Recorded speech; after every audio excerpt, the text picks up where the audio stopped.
There was a time, not very long ago, when Khamzat Chimaev was being touted as one of the greatest prospects to ever enter MMA. His breakout performances during 2020 led many fans and commentators to predict that we were witnessing the rise of an all-time great, a fighter who had the potential to become a 2 or even 3 division champion. But in the following years, Chimaev's career has failed to pan out in the way we expected.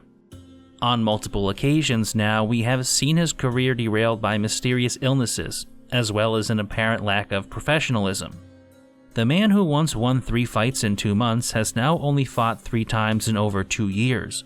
Khamzat's unreliability, combined with his sense of entitlement, has also squandered much of the goodwill he built with the fans early in his UFC run. Meanwhile, his close personal friendship with the dictator is a persistent threat to his career. At this point in time, it feels as though Khamzat Chimaev may end up being one of the biggest busts in UFC history. But how exactly did we get here? And is it possible for Chimaev to get back on the right path? Part 1. Down with the sickness.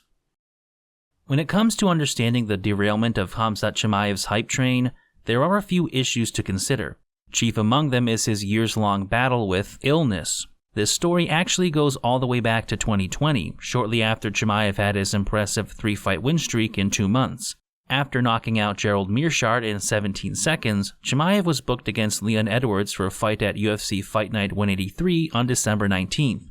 Unfortunately, in late November, the Swedish MMA website Kimura.se reported rumors that Chimaev had tested positive for COVID. This was followed a few days later by Leon Edwards also testing positive, and the December 19th fight was called off. On December 22nd, the fight was rebooked for a Fight Island event in Abu Dhabi on January 20th. But then, 8 days later, the fight was off once again. According to a report from MMA Junkie, follow-up x-rays show that Chimaev's lungs had not recovered, and doctors deemed him unfit to train for the Edwards fight. This story was later confirmed by one of Khamzat's managers, Ali Abdelaziz, via ESPN's Brett Okamoto. Further confirmation of the fight's cancellation was provided by Dana White during an interview with The Schmo.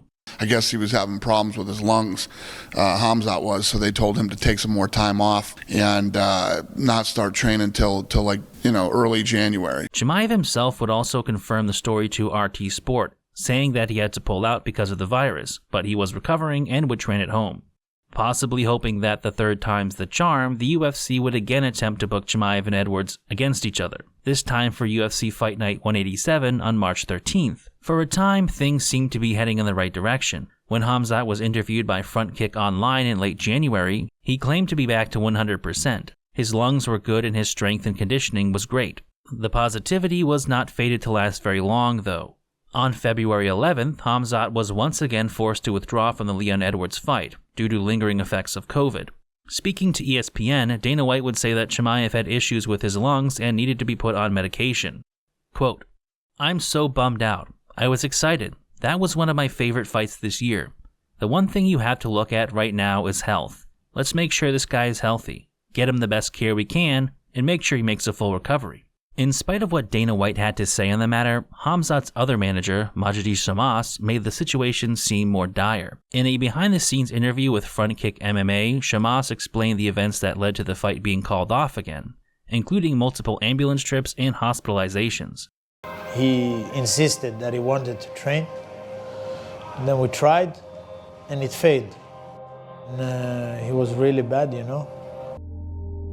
We have been in and out of hospital so many times nowadays, like lately, the last weeks, that it's crazy. According to Shamas, Chimaev had been unable to spar for 2 rounds, and even attempting it left him unable to climb the stairs to get up to his room, so he ended up passing out in the lobby. He was unable to train, even unable to speak, and when he called Shamas from the hospital, he didn't think he was going to make it. And even when he was in the hospital, he called me when he called me, he thought he was going to die. He was really bad, Khamzat's then head coach, Andreas Michael, had a slightly different take on the matter, claiming that Chimaev had only suffered bronchitis from the cold weather. Whether this is true or not, I think Shamas hit upon something more important in the video. Khamzat's insistence on training before he was fully recovered had been the factor that caused these repeated problems. I can't let him train. Who knows, this time he started training, he got lucky. Next time he might not be this lucky, Sadly, Chimaev's comments would become eerily prophetic when only 2 weeks later, Khamzat appeared to announce his sudden retirement through Instagram. The post thanked everyone for their support during his time in the sport, but Khamzat said he thought he was done. Chimaev went on to delete these posts as well as most of the content that was on his Instagram at the time, but the implications were alarming to say the least. No less so because a few weeks prior he had been flown out to Vegas by the UFC to receive treatment for his illness. Regardless of what Chimaev may have said, there were two men who disagreed with this alleged retirement. The first was Dana White. While speaking to MMA Junkie, White stated that Khamzat had experienced an emotional moment because he tried to train while taking prednisone, but he wasn't actually going to retire. Quote, "He's on prednisone, and he's supposed to be taking this thing and chilling and relaxing and letting himself recover. He went in and trained today, felt like shit, and got super emotional and posted that. He's not supposed to be training, but you know, this guy is a savage. He wants to fight like fucking weekend, and now he can't even train. So he just got emotional and posted that, but he ain't quitting." End quote. The second man to throw his 2 cents into the conversation would be none other than the Chechen dictator himself, Ramzan Kadyrov. In a lengthy post on the Visit Chechnya Tourism Instagram account, Kadyrov stated that he had called Chimaev and convinced him not to retire. I'll talk about Kadyrov in more detail later, but for now, understand that he is a brutal dictator who has committed numerous human rights abuses and has also been credibly linked to attacks on people who are critical of his regime. In that light, certain elements of the post sound a bit more threatening, like saying that he told Khamzat, all the Chechen people were upset by this news, and reminding Chimaev that all their young people, whom he inspires, are pinning great hopes on his victory. Regardless of whether or not this post was intended as a threat, Chimaev would soon leave the US and return to Chechnya for treatment. During this time, Khamzat's brother, Artur, spoke to BJPen.com and stated that Khamzat's health scare was due to pushing himself to return to training too soon. There had been points on his right lung that were not fully recovered, and he had been on antibiotics, but chose to train again after only 2 weeks. Artur added that the bad reaction he had to training left Khamzat frightened and depressed, but that he had ultimately decided not to retire. At the time, it seemed as though Chimaev's career was in limbo while he recovered.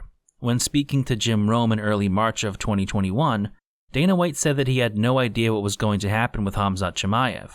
I mean, you love guys like this. These are the type of guys that fight fans want to see fight and want to follow and get behind, but trying to contain and control this guy to do the right thing is absolutely impossible. So, to be honest with you, I have no idea what's going to happen with him. I don't know. Over the following months, and years actually, we would get varying stories about what exactly Khamzat went through during his period of illness and how he recovered. During another interview with RT Sport in late March of 2021, he confirmed that his retirement post was just emotional words, due to the stress of dealing with his illness and being unable to train, as well as the fear that it might have been something more serious. Quote, "Like, I have been sick for so long. Why doesn't it go away? Different thoughts were going through my mind, plus I was alone there in Las Vegas, struggling to overcome it all." End quote. Chimaev would later reveal in an interview with Brett Okamoto that when he returned to Chechnya, they performed some kind of operation on him. So when I come back to my country, here also they helped me. I did house surgery, I did operation here. So they took out some stuff, like, I don't know how to explain in English. And now I feel much better. Although Khamzat was unable to properly explain what the operation removed at the time, his manager would later reveal that the doctors had removed a cyst from his neck. Ultimately, Chimaev would admit that his unfortunate circumstance was his own fault, as he lied to his manager and trained when he wasn't supposed to. My manager, Ali, my brother, he stopped me all the time. No, you can't. But I told him I'm gonna do only pads, but it was lying. I jumped in the grappling sparring. I did 3 rounds. Then I feel bad, like in my chest. Like we did hard sparring with some guy. Like then I go home, I start to blood. They will start to come out. Looking back on this ordeal during an interview on the Full Send podcast in October of 2023, Chimaev revealed that part of his emotional response at the time was due to a false cancer diagnosis. That time when I said that, doctor said to me, "Coming there, you have a cancer, man." That's why I'm said that I'm retired. I didn't know what to say to my family. I didn't know what to say to the people. Then we check again. The other doctor said, no, you don't have a cancer, and you still coughing blood, and you think, man, you're finished, you know. In retrospect, I think this puts Khamzat's reaction at this period of time into better perspective. He was 26 years old, in the prime of his life, and feeling invincible after having one of the best early runs in UFC history. Then he gets hit with this illness that he can't shake. He goes from being a juggernaut who allegedly trained 4 times a day to being unable to walk upstairs without ending up in the hospital. To rub salt in the wound, in the midst of all of this, he is misdiagnosed with an even more serious illness. This experience would probably make anyone reevaluate their life and priorities. After spending time in Chechnya, Chimaev would make a recovery, but his struggles with illness have continued to this day. Perhaps even worse than that, it seems as though he hasn't learned from the harsh experience he had during this time. Part 2. The Waiting Game. After recovering from his lengthy health scare, Chimaev faced off against Li Jingliang at UFC 267. The Li fight was completely one-sided, and Chimaev picked up the submission victory in a little over 3 minutes. Following this victory, he was booked against Gilbert Burns at UFC 273 in April of 2022. Khamzat would win the fight by unanimous decision. I'm not going to break down Chimaev versus Burns because I don't believe it's a contentious decision the way some people do. However, it was not the steamrolling we had seen in all of Khamzat's previous UFC fights, and the fact that he got dropped by Burns in a wild exchange proved that he was not superhuman. At this point, it seemed as though Khamzat was back on track. This is where we get to the saga of UFC 279 and Nate Diaz versus Khamzat Chimaev. Now, I've discussed a lot of this in my UFC 279 video, so I'm not going to go over it all again here. But suffice to say, it was a clusterfuck. For the first time in UFC history, the pre-fight press conference was called off due to skirmishes between Chimaev and other fighters. This was only the beginning of the problems, though. On the day of the weigh-ins, Chimaev weighed in at 178.5 pounds, 7.5 pounds over the weight limit for a non-title fight. Initially, Khamzat treated the weight miss as a joke, shrugging and saying he was close enough, then later blaming Darren Till on Twitter for the unfortunate mishap, something he continues to do to this day. When Khamzat came in overweight, Nate Diaz refused to fight him, and much of the card had to be reordered in unprecedented fashion. In the end, Chimaev was set to fight Kevin Holland in a 180-pound catchweight fight. The real reason Khamzat missed weight for this fight is still unclear, even 2 years later. At first, we heard reports of a medical issue of some kind from Ariel Helwani. This post was somewhat contradicted by a post from the MMA fan Mini Habib, stating that she saw Khamzat at a restaurant eating and drinking for hours the night before the weigh-ins. While talking to ESPN, Dana White said that Chimaev started locking up and cramping while cutting weight. Khamzat seemed to confirm this during a segment with Megan O'Leary, where he said that a doctor told him to stop cutting weight at around 4 in the morning of weigh-in day. That was like 4 o'clock at night, so I had a lot of time, so they didn't let me know. So I said, okay, so what? English isn't Khamzat's first, second, or even third language, so sometimes it can be a bit difficult to parse out exactly what he means. I give him a bit of a pass for being somewhat ambiguous with what he's saying. On the other hand, he left nothing up to interpretation at the ceremonial weigh-ins when he flipped off the crowd who was booing him. Even after this fight, which saw Khamzat mop the floor with Holland in short order, we kept getting strange and conflicting stories about why he missed weight. During an appearance on the MMA Hour, Khamzat's then coach Andreas Michael said that Khamzat had experienced medical issues during the cut that led to the UFC doctor examining Chimaev and advising that they should stop the cut. Among the symptoms Khamzat experienced were muscle spasms, shaking, vomiting, and passing out. Following the doctor's advice, Michael made the decision to call it off. I said to him, the doctor told you, you can't continue. And I'm going to stop the weight cut, I said to him. That said, Andreas would also place the blame for the failed cut on the lingering effects of Chimaev's illness, stating that since he went through it, Khamzat has not been able to push his body to the limit like he once was. Ever since he got corona, he's had a little bit of a hard time making the weight when it comes down to like pushing it to the last like drop. Adding to some of the confusion, Dana White stated that Khamzat had at first come in on weight, and when he landed in Vegas, he was lighter than he had been in previous fights. Where this gets even more strange is that a year later, in the lead up to his fight at UFC 294, Khamzat would make some vague claims about there being plans for him to miss weight.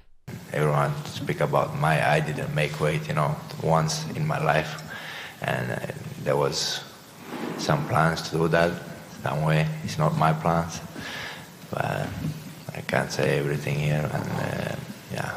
It's a bit hard to know what to make of this. I don't think Khamzat is saying that there was a conspiracy for him to miss weight and change the fights up, because that would have been a massive, unnecessary headache for the UFC. Not to mention, I don't think any of the fighters would have been able to stay quiet about that to save their lives. I think Khamzat was probably just saying some vague bullshit to deflect from his personal responsibility in the matter. Either way, Khamzat's failure to make weight at UFC 279 cast a cloud of doubt over his career that lasted for months. Over 6 months later, in May of 2023, Dana White claimed to Aaron Bronstetter that Chimaev's personal life was delaying his return. That's on him, though. He's got stuff going on in his personal life. That's not because, we're not getting him a fight. Obviously, you know how it goes here. I talk about this all the time. We have to get guys 3 fights a year. So if we don't get guys 3 fights a year, we have to pay them. So the only way that wouldn't happen is if they have personal stuff going on. Can he fight on U.S. soil right now? Sure. Okay, so there's no issues there in terms of hurdles. No. Khamzat refuted this claim on Twitter by saying that he had no problems with fights, and if they offered him a fight, he would have taken it. But he had been doing many training camps without a fight. Given what we know about Khamzat burning himself out by training too much, that seems pretty stupid, but that's just the way fighters are. Around this time, Chimaev had also apparently put on a lot of weight. In a Twitter callout of Paulo Costa, he posted an image of a scale reading 98.5 kilograms, or about 217 pounds. Khamzat would eventually get the fight with Costa booked for UFC 294, but Costa pulled out and was replaced by Kamaru Usman on 10 days' notice. Chimaev versus Usman is a somewhat difficult fight for me to analyze, given the circumstances. Everyone agrees Chimaev won round 1, and some think he won it 10-8. I don't think that is unreasonable. Similarly, it is almost universally agreed upon that Usman won round 2. Again, I can't say I disagree, but it was a fairly close round, with Khamzat getting a takedown late and not doing much with it. Round 3 is something of the controversial round, but I think Kamaru won it as well. He landed nearly twice as many significant strikes as Chimaev. Khamzat did get a takedown and spent 2 minutes on top, but it was very uneventful. Khamzat probably still deserved to win the fight, given how dominant the first round was, but I don't think scoring it as a draw is wrong either. That said, the scorecards aren't really as interesting to me as what happened over the course of the fight. Usman was making up the difference as the rounds progressed. By the end of the third, I thought he was getting the better of Khamzat. He was landing more strikes and making Chimaev flop to the ground for takedowns. Had this fight gone into the championship rounds, I think Usman could have won. Kamaru is obviously one of the best to ever do it, but Chimaev still got dragged from a 10-8 round into a relatively competitive fight by a 36-year-old coming off of 2 losses and coming up in weight on short notice. Yet he still stuffed 2/3 of Chimaev's takedowns, which is far and away better than anyone else has done. As I said earlier, it's hard to draw too many conclusions from this fight, but I will say one thing. There are still big questions about Khamzat's cardio that were not answered. He can front-load a lot of offense, but if you can avoid that early onslaught, I think he becomes significantly more beatable. Part 3. Revenge of the Sick. Despite briefly getting back on track, it wouldn't take long for Khamzat's career and health to once again become imperiled. In early January of 2024, Chimaev posted a collage to Twitter featuring multiple images of him in the hospital, hooked up to an oxygen mask, as well as a large image where he appears very bloated and has some strange blotchy coloration to his skin. In the caption, Khamzat said that he had been very sick, adding that he wanted to see himself in battle more than all of the fans do. Shortly afterward, he deleted this message, and from what I've read, he posted some other tweets where he looked more healthy, but I think they've been deleted as well. This was about all we would hear of this mystery health scare, which was pretty strange given that Chimaev's last battle with illness nearly ended his career. But for the next few months, the only news we got from Khamzat was him yapping about getting a title shot. That was until he was booked for a fight against former middleweight champion Robert Whittaker, set to take place on June 22nd in Saudi Arabia. A brief point worth noting here is that 4 of Khamzat's 7 UFC fights have taken place in the United Arab Emirates. This would have been his first fight in Saudi Arabia, but his 5th UFC fight to take place in the Middle East in general. Part of this seems to stem from his connections to Kadyrov, who has been repeatedly sanctioned by the US government. Another issue for Khamzat is that while he lived and trained primarily in Sweden, he was not a Swedish citizen and did not have a Swedish passport. According to his BJJ coach, Alan Nascimento, Chimaev only had a Russian passport. By all accounts, this fact was the reason Chimaev decided to leave Sweden and his longtime gym, All Stars Training Center, in favor of Abu Dhabi. In 2023, he was able to get a 10-year visa and apply for a UAE passport, and he now trains out of the Ahmed Fight Club, which is owned by, you guessed it, his buddy Kadyrov. I think this fact makes it all the more interesting that the UFC would book Khamzat in a fight against Robert Whittaker. In the last 10 years, Whittaker hasn't lost a fight to somebody who isn't a current or former middleweight champ. So this is about as close as you can get to fast-tracking Chimaev into a title shot, if he won. Either way, the fight wasn't meant to be, at least not at the time. On June 13th, just 9 days before the scheduled fight with Robert Whittaker, there were reports that Khamzat was out of the fight. His coach, Muhammad Askirkanov, shared an image of Chimaev in the hospital on his Instagram stories. Shortly after, Dana White made the news official by saying that Khamzat was out of the fight because he had become violently ill.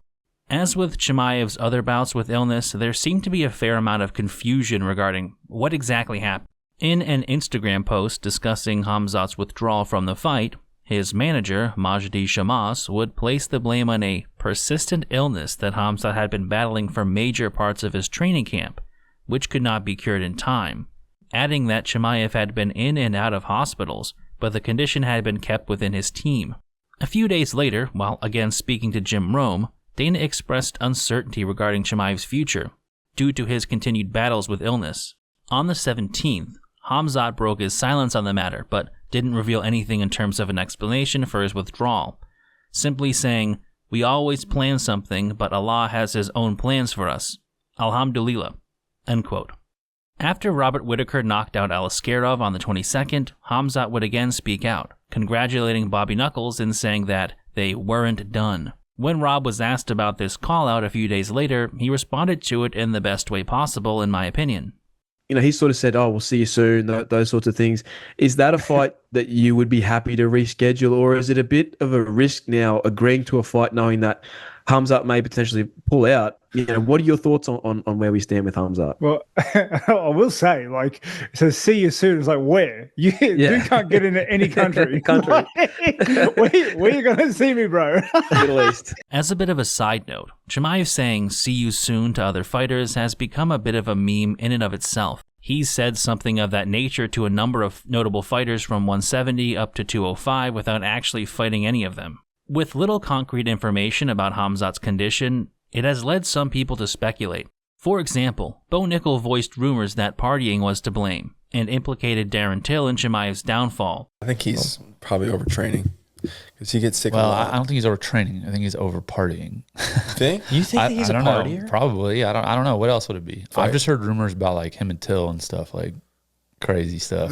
Really? Yeah. Till was quick to respond on Twitter, stating that he hadn't seen Khamzat in a long time and he is devoted to his religion. While I believe this to be the case, it's worth noting that it's not the first time such rumors have cropped up about Chimaev.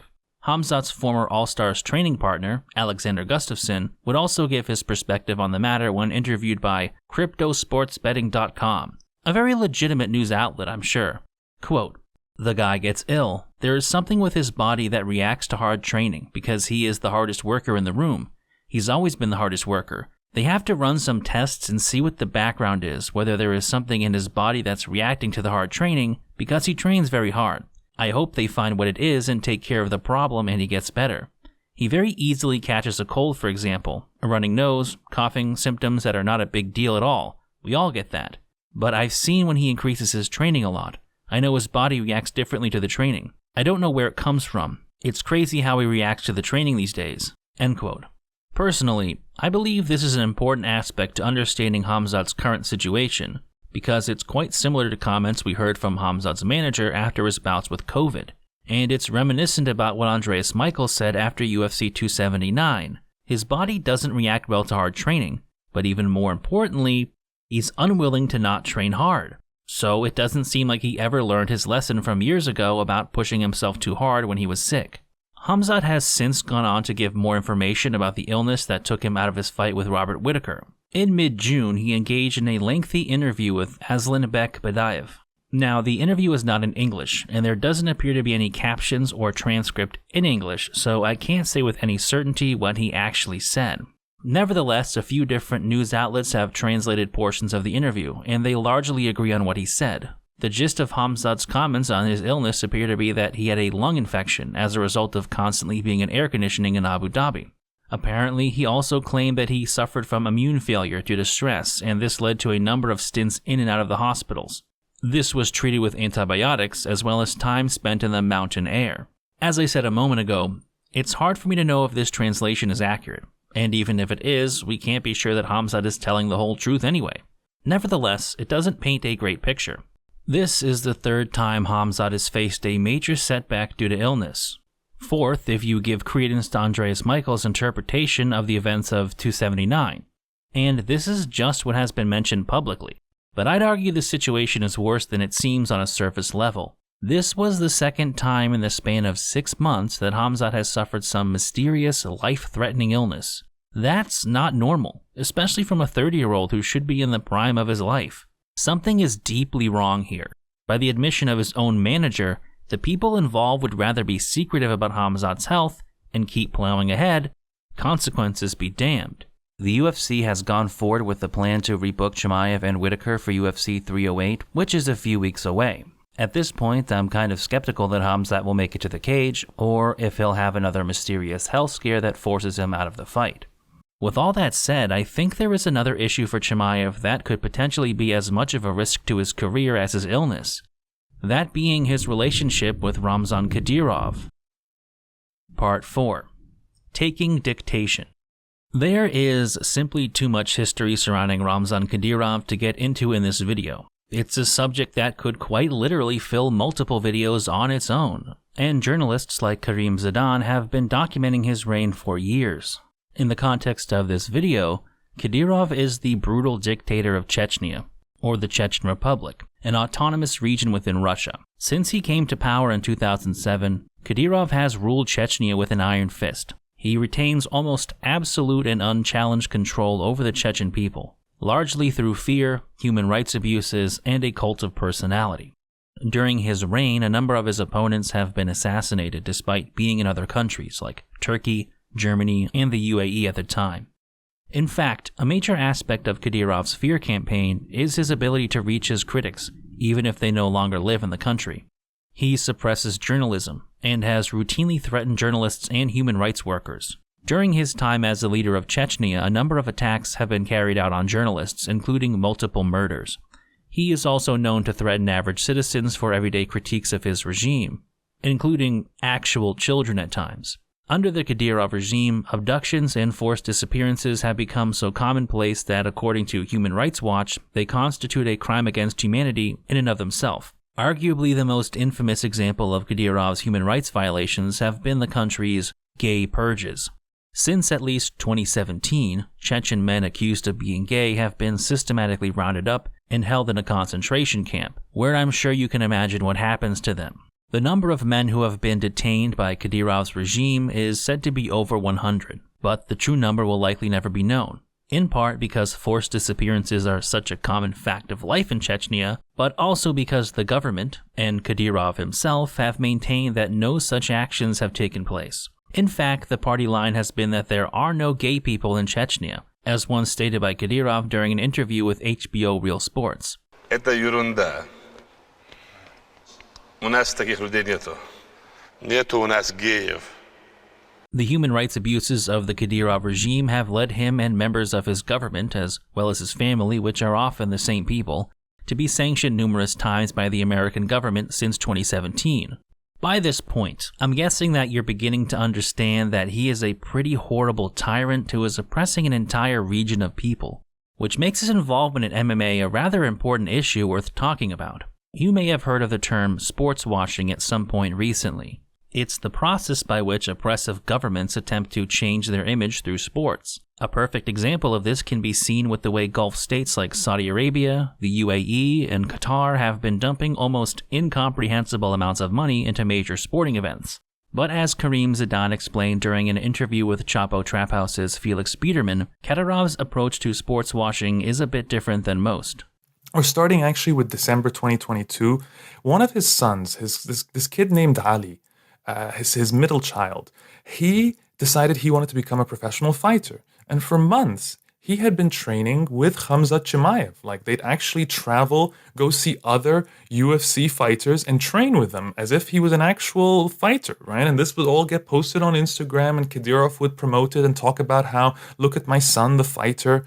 And eventually this kid debuts for Kadyrov's own promotion, Absolute Championship Ahmed. Of course, he's debuting in Kadyrov's promotion and takes part in this extremely obviously fixed fight and wins. And here was what I called an example of Kadyrov using this dynastic propaganda. He's using MMA as a way to say, look, my offspring are strong, and this dynasty, this legacy I will leave is going to continue to rule Chechnya onwards and onwards. He hasn't only built himself a cult of personality, he's built one for the entire Kadyrov clan, and combat sports play such a crucial role in that. Over the years, Ramzan Kadyrov has attempted to use combat sports as a way to reinforce his cult of personality. He regularly flies out well-known combat sports figures, such as Mike Tyson and Floyd Mayweather, to bolster his strongman persona. He has also brought in a cornucopia of prominent MMA fighters such as Fabricio Verdum, Frank Mir, Kamaru Usman, Justin Gaethje, and Henry Cejudo, just to name a few. However, Kadyrov's MMA aspirations do not end with photo ops with famous fighters. In 2014, Kadyrov formed the Akhmat Sports Club, named after his father and first president of Chechnya, Akhmat Kadyrov. In 2018, the Akhmat Sports Club would merge with the Chechen MMA promotion Absolute Combat Berkut and become Absolute Championship Akhmat.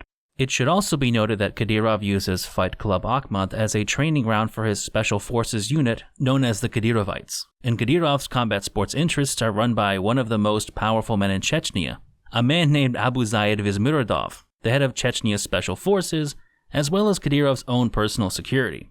As revealed by HBO Real Sports in 2017, many of those who train at FCA facilities and fail to become MMA fighters end up being funneled into the military or police force. Through these promotions, Kadyrov has organized MMA events within Chechnya and internationally. Arguably the most infamous of these events took place on October 4th of 2016. The Grand Prix Akhmat 2016 event featured fights involving children under 12. 3 of the children involved were Kadyrov's sons, and his 10-year-old son, Akhmat, won his fight via knockout. The event drew widespread criticism due to the nature of having young children engage in full-contact MMA. One of the most vocal critics was MMA legend Fedor Emelianenko, who was the president of the Russian MMA Union at the time. In an Instagram post made on October 6th, Fedor claimed that World Fighting Championship Akhmat lied about the fights between children being exhibition matches. In reality, they were fully fledged MMA matches. However, children under 12 were not allowed to take part in MMA matches per the Russian Federation rules. Furthermore, athletes under 21 were required to wear helmets and pads, while those under 17 were also obliged to wear a t-shirt or rash guard. Fedor would go on to express outrage at Kadyrov for putting on fights between children due to the irreparable damage it could cause them, both physically and psychologically. 4 days later, on October 12th, Emelianenko's 16-year-old daughter was attacked by unnamed assailants while on her way home from school. As a result, she was taken to the Research Institute of Children's Emergency Surgery and Traumatology, where she was diagnosed with a contusion of the chest and abdomen. By all accounts, she had been kicked in the chest, and according to the police reports, she was unwilling to identify who assaulted her. On the 14th, Kadyrov would release a statement on the attack via a press release on the Chechen government website. In the press release, he stated that the incident needed to be investigated thoroughly, and those responsible be punished to the fullest extent of the law. However, he also claimed that the attack was probably intended to incite ethnic hatred and cause a public outcry. It's somewhat unclear to me what has come of the story in the years since. I've read that the investigation was called off and the Emelianenko family stopped working with the police. You could interpret this in a variety of ways, of course. I've also seen people incorrectly state that Kadyrov said Fedor realized his mistake after the attack, but that's not true.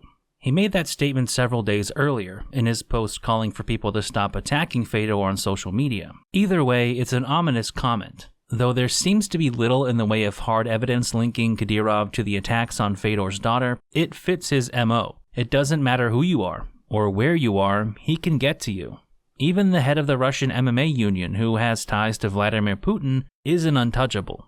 At this point, you might be wondering how a man like Kadyrov seems to be so entrenched in MMA, with many of his fighters fighting for major MMA promotions. Much of Kadyrov's operations within the wider MMA world have been facilitated through top MMA manager Ali Abdelaziz. Ali represents several Fight Club Ahmed fighters who are currently signed with the UFC, and most of the fighters who have visited Chechnya have been managed by Dominance MMA. That said, Ali has remained rather opaque in regards to his understanding of the man he's so intimately connected to. When pressed on the issue by Luke Thomas in 2019, Ali essentially played dumb and pretended not to know anything about what was going on in the Chechen Republic. A lot of people say a lot of shit, right? I don't know what this man in Chechnya think about gay, not gay. But the whole thing is, I don't know nothing about it because I don't believe anything the media say. If I don't see it in my eye, I don't believe it. Then we have Kadyrov's relationship with the UFC, which is murkier. While the UFC doesn't maintain a direct public relationship with him, there are connections. Kadyrov's right-hand man, Abuzayed Vismirodov, has appeared in photos with UFC matchmaker Sean Shelby. Moreover, Ramzan has been seen at several UFC events, especially those that take place in the Middle East, and they act as a form of soft power to him.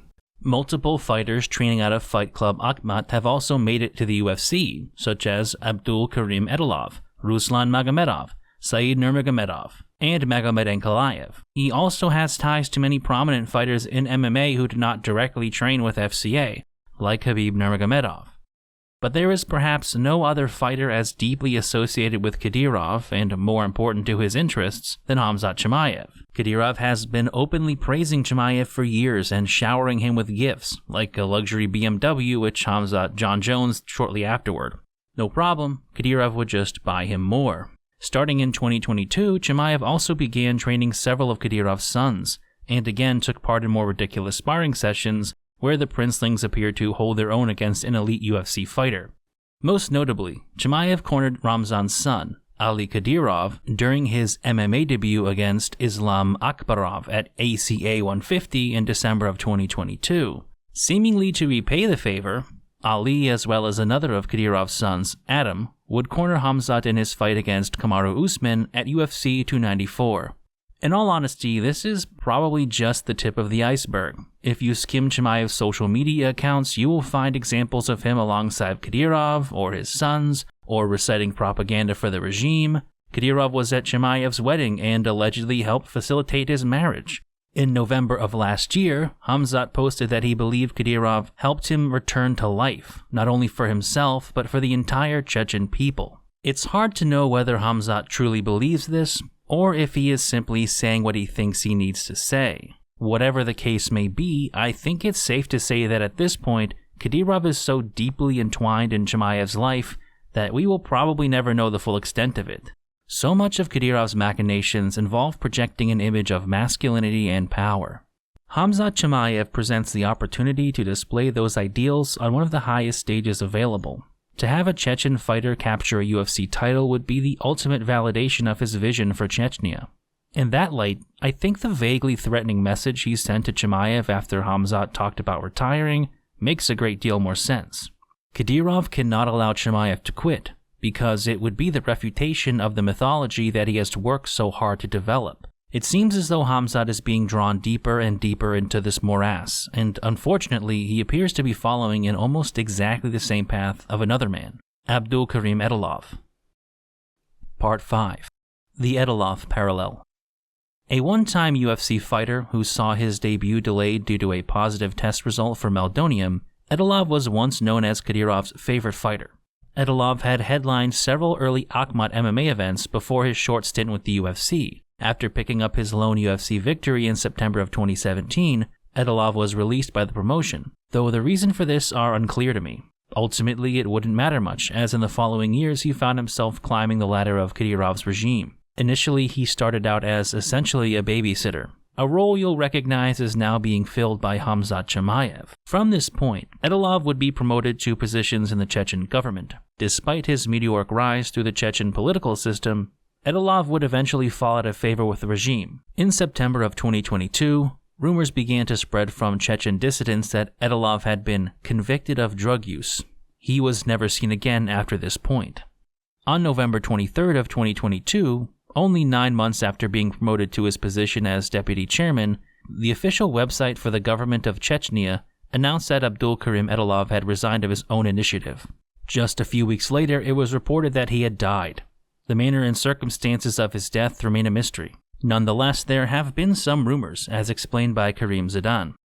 One of them is that Abdulkarim Edilov pissed off one of Kadyrov's relatives, who happened to be more influential than him.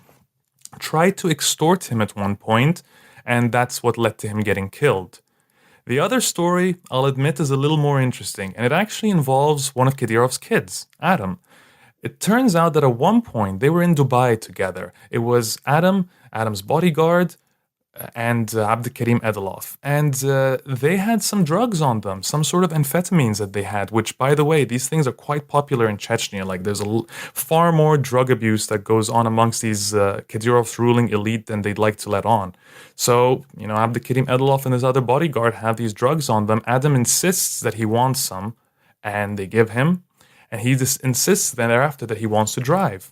So they let this 15-year-old kid drive. He gets into a car accident and kills a couple of people. And this leads to a massive issue that leads to them getting back. They say they have to get him sent back to Chechnya. Kadyrov flips out that this has happened. And yeah, he gets rid of the evidence, being Abdulkarim Edilov and the bodyguard, which, by the way, the bodyguard was also killed. In a vacuum, the story of Abdulkarim Edilov isn't all that important.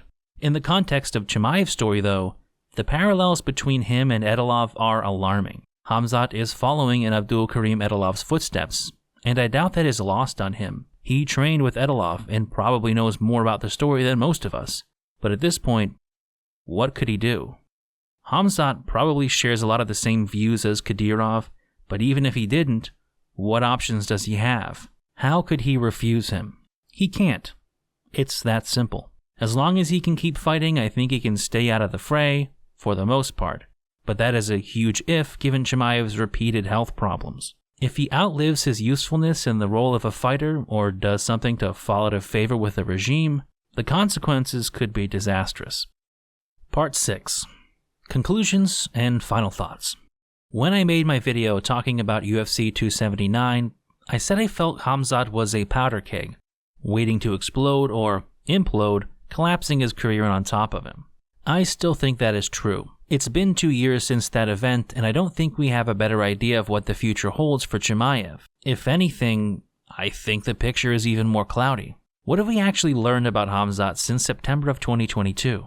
In that time span, he's fought once, and had multiple mysterious bouts with illness. Additionally, the major wins he's had in the UFC haven't aged that well. Li Jingliang is 1-2 since they fought. Gilbert Burns is 2-3. Kevin Holland is 3-3, but against a lower level of talent. It's also too early to tell how that win over Usman will pan out in the long run. Yet, he's effectively fallen upwards into what appears to be a #1 contender fight, for the second time. It's not impossible to imagine Chimaev fighting for a middleweight title, or even winning one. But the days of believing Chimaev to be a 2 or 3 division champ are over. Even more critically, I don't think he can fight consistently enough to establish a reign of dominance in any division. It would be unfair to say that the first half of his prime was a waste, but he has not accomplished anywhere near as much as we thought he would. He's not old by the standards of middleweight, but he is 30, and projected to fight once a year at best. By the time Israel Adesanya was Chimaev's age, he had already won the belts, and he was a latecomer to MMA. What separates Chimaev and Izzy, though, is consistency and work rate. Adesanya consistently fought 2 to 3 times a year while a champion. It's extremely difficult to become a historically significant fighter when you only fight once a year, and I don't think he can start fighting frequently enough to challenge the reigns of legends like Izzy or Anderson Silva, even in that division. He could still potentially have a good career, but I think the ship has sailed on the predictions of Chimaev being in any GOAT conversations, let alone fighting multiple times per year and or changing divisions. Maybe it could happen if he stopped getting 30-24'd by the flu, but I don't think that's likely. More importantly, it still remains to be seen if he can even get past somebody like Robert Whittaker. Well, technically, it remains to be seen if he can even get into the cage with Robert Whittaker, but you know what I mean. That is the core problem here. There are still so many questions and unknowns with Khamzat Chimaev. First, we have the known unknowns. Like, can he stay healthy? Does he have 5-round cardio? Will he be physical enough to manhandle middleweights the same way he did with the welterweights? What do his chin and punching power look like up a division, etc.? Then there are the unknown unknowns, such as his relationship with Kadyrov. That is a wild card that, at any given moment, could potentially derail Chimaev's career in a plethora of ways that we have no ability to predict. Beyond those issues, we have the sundry strange events that are always happening around him, like the recent cryptocurrency scam controversy. Frankly, I don't really give a shit about this because I feel like if you get caught up in a minor celebrity's meme coin pump and dump scheme, it's kind of your own fault. To paraphrase Mixed Mollywoppery, if you're saying Lambos and food stamps, it's probably going to be food stamps. And even if it's not food stamps today, it might not be food stamps tomorrow. But on a long enough timeline, you're a food stamps guy. You're not a fucking Lambo guy. If you want to watch an in-depth take on the Smashcoin scam, I'd really recommend Mixed Mollywoppery's video because he approached it from some very insightful angles that I haven't seen from many other people. Where I really agree with him is the fact that above everything else, this incident just seems sloppy and poorly thought out. So like Khamzat's manager has a direct line to both of those companies.